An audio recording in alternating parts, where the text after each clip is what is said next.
Real old-fashioned chocolate pies were always made with cocoa powder, and the hardest part of this recipe is waiting for it to cool before you slice it.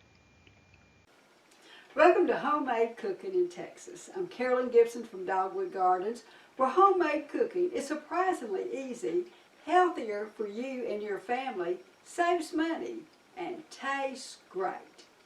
Come join me today as I share my favorite recipes, and I hope they will become your favorite recipes. And don't forget, like and subscribe to my channel. Now, before you get started, you want to start with the baked pie shell. Now, this can be a store-bought pie shell. This can be your homemade pie shell. I'll have a link in the description bar for my recipe for a homemade pie shell. An 8-inch pie shell will give you a deeper pudding with higher meringue. A 9-inch pie shell, or one even a little bigger, will give you less pie filling and a shorter meringue, but will give you more servings. Now you want to separate 3 eggs. You want to put the egg yolks into a small bowl and beat these with a fork. You want to put your egg whites into a deep bowl.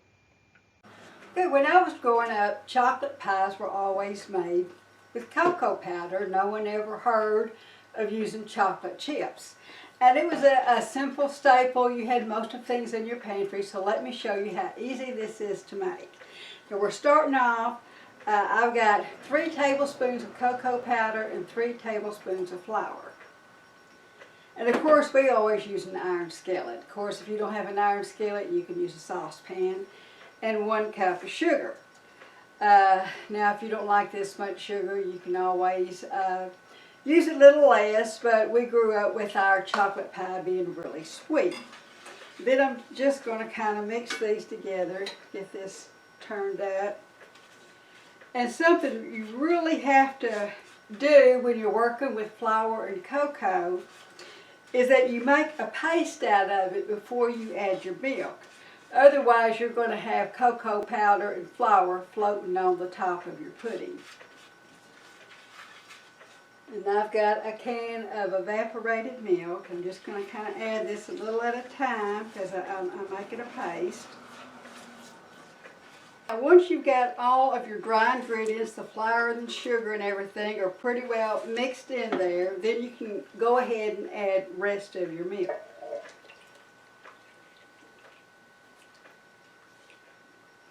And I've kind of got this on medium heat.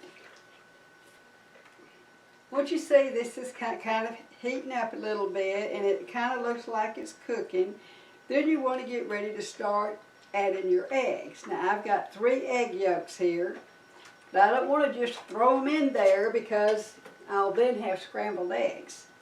So I'm just going to take a little bit of the hot mixture at a time. Just kind of mix it in with my eggs, and that's called tempering your eggs. I'll just take a little bit more. I'm going to get those tempered in there. And now I'm ready to add it back to my pudding.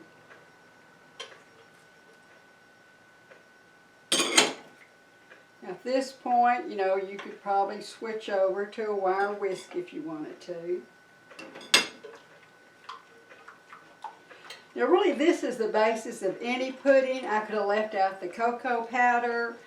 I could have added, it would have been a vanilla pudding then. It could have been a sauce for a banana pudding. You can add peanut butter, then you've got a peanut butter pie, pineapple. Just whatever you want it to add to it, and that is what it becomes.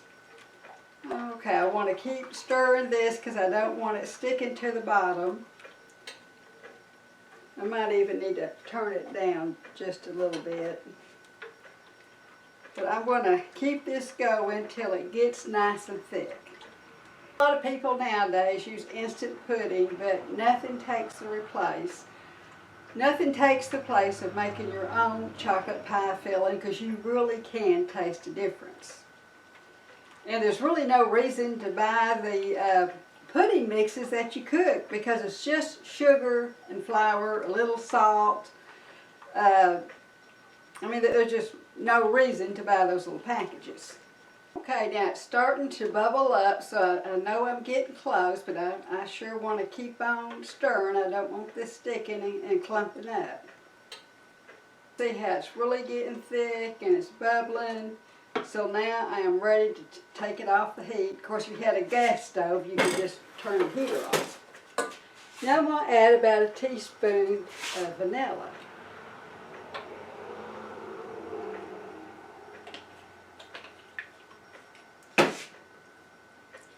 When you're adding vanilla to your recipe, you always add it after you're through cooking it. And get that in there really good. Then I'm going to add 2 tablespoons of butter. Now if this was just going to be a pudding that you served in a bowl, I would leave the butter out. But because it's a pie, I want it to be a little thicker so when you cut it, it doesn't run all over the place. Put that butter in there.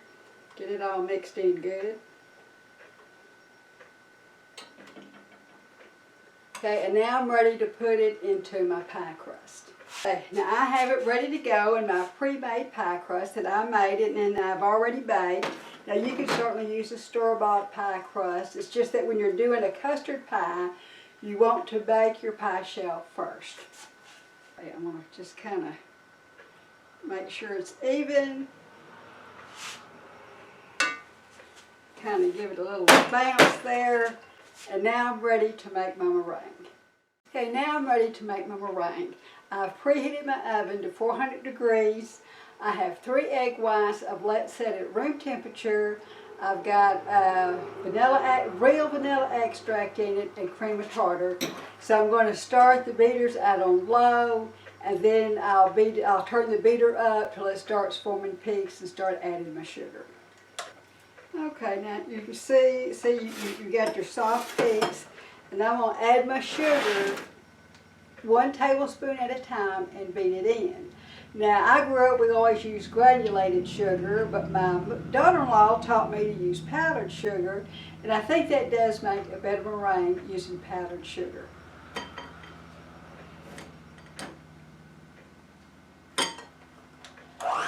Nice and ready to go.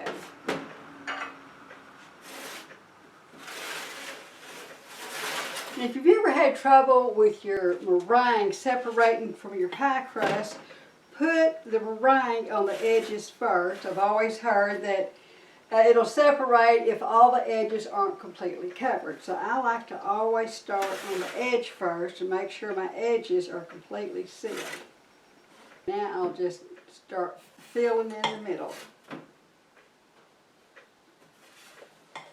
If you like a really high meringue, you could have used 4 egg whites. It kind of depends on just how big your pie pan is.